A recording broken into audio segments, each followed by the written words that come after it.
Gracias, Presidenta. Adela Escobar, de Proceso. En primer lugar, bueno, pues sabemos, ayer se dio, por supuesto, el último informe de la ministra presidenta Norma Piña, en el que, bueno, ella habló de una serie de situaciones que tienen que ver con, que derivaron en la reforma al Poder Judicial. Una de ellas, lo que ella menciona, es que fue derivada de estigmatizaciones, de persecución, de amenazas a jueces, sobre todo a quienes no estaban o quienes emitían fallos que contravinieran el interés en específico del gobierno federal.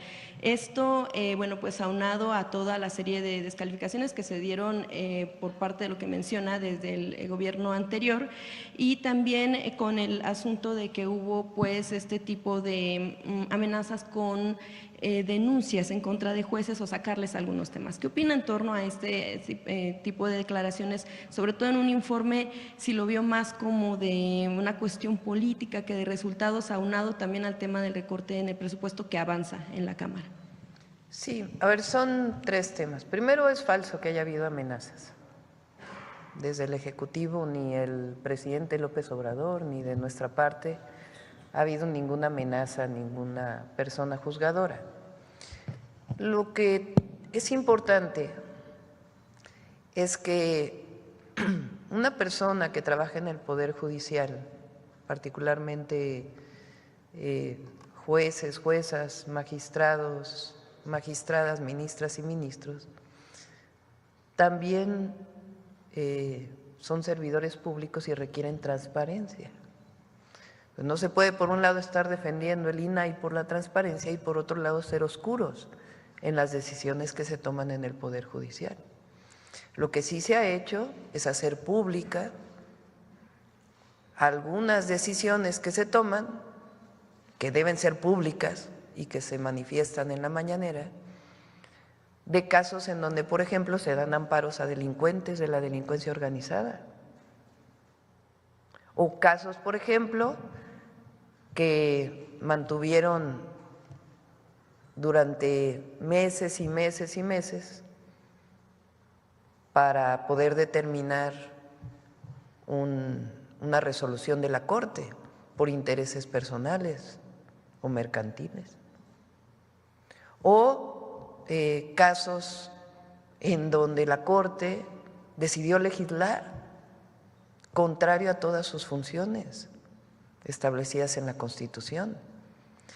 Entonces, en realidad, el fondo es que el Poder Judicial y particularmente una parte de los ministros y ministras de la Corte, pues representan el régimen de corrupción y privilegios que había antes. Y eso es lo que están defendiendo. Y ahora, pues la transformación llegó también al Poder Judicial por voluntad del pueblo de México. Porque las personas que dicen que el pueblo de México no sabía que al dar los votos a diputados, diputadas, senadores, senadoras del movimiento de transformación, que el pueblo no sabía que eso iba a implicar un cambio en la Corte, pues están muy equivocados. Claro que el pueblo lo sabía y por eso votó así. Entonces, pues lo que hay es la defensa del viejo régimen frente a un pueblo consciente, activo, empoderado,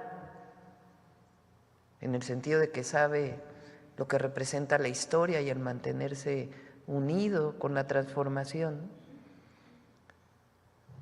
que representa pues el nuevo Poder Judicial que se va a formar.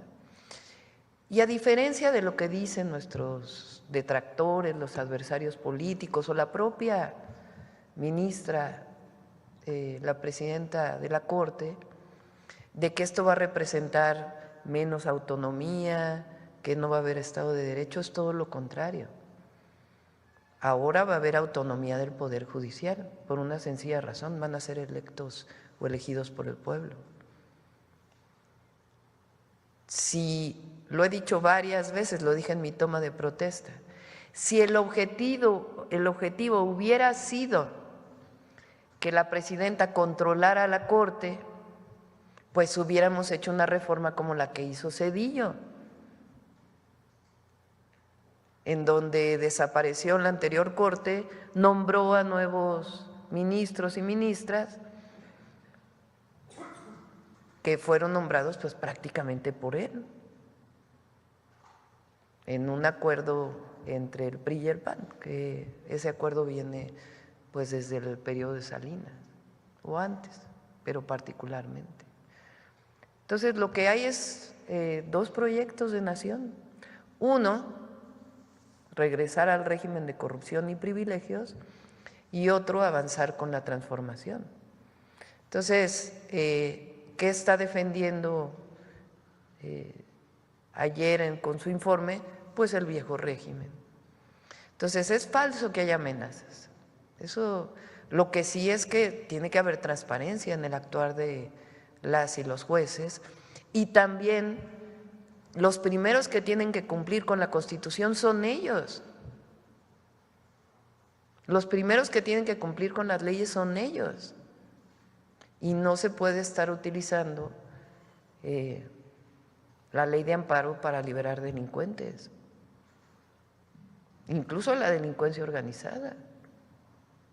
Entonces, cuando se hace público eso y se denuncia al Consejo de la Judicatura, pues no es ninguna amenaza, es sencillamente decir lo que está pasando y acciones que no son acordes con la ley de las y los jueces, pues que también puedan ser sancionadas. Por eso ahora se está planteando el Tribunal Judicial, exactamente.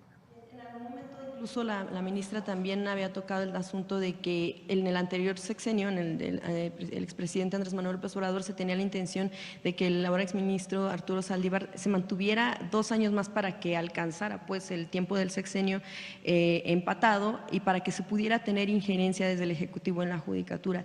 No sé si el exministro hiciera algún comentario, sobre todo porque en algún momento también se le quería llevar a juicio, bueno, llevar un procedimiento en contra de usted por algunas declaraciones incluso que se dieron en el anterior sexenio, y lo que apunta hacia usted desde la propia ministra presidenta hoy todavía. Pues el propio ministro renunció a los 2 años adicionales, si recuerdan.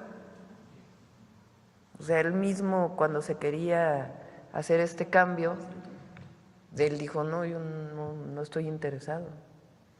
O sea, es la mejor respuesta que se puede dar.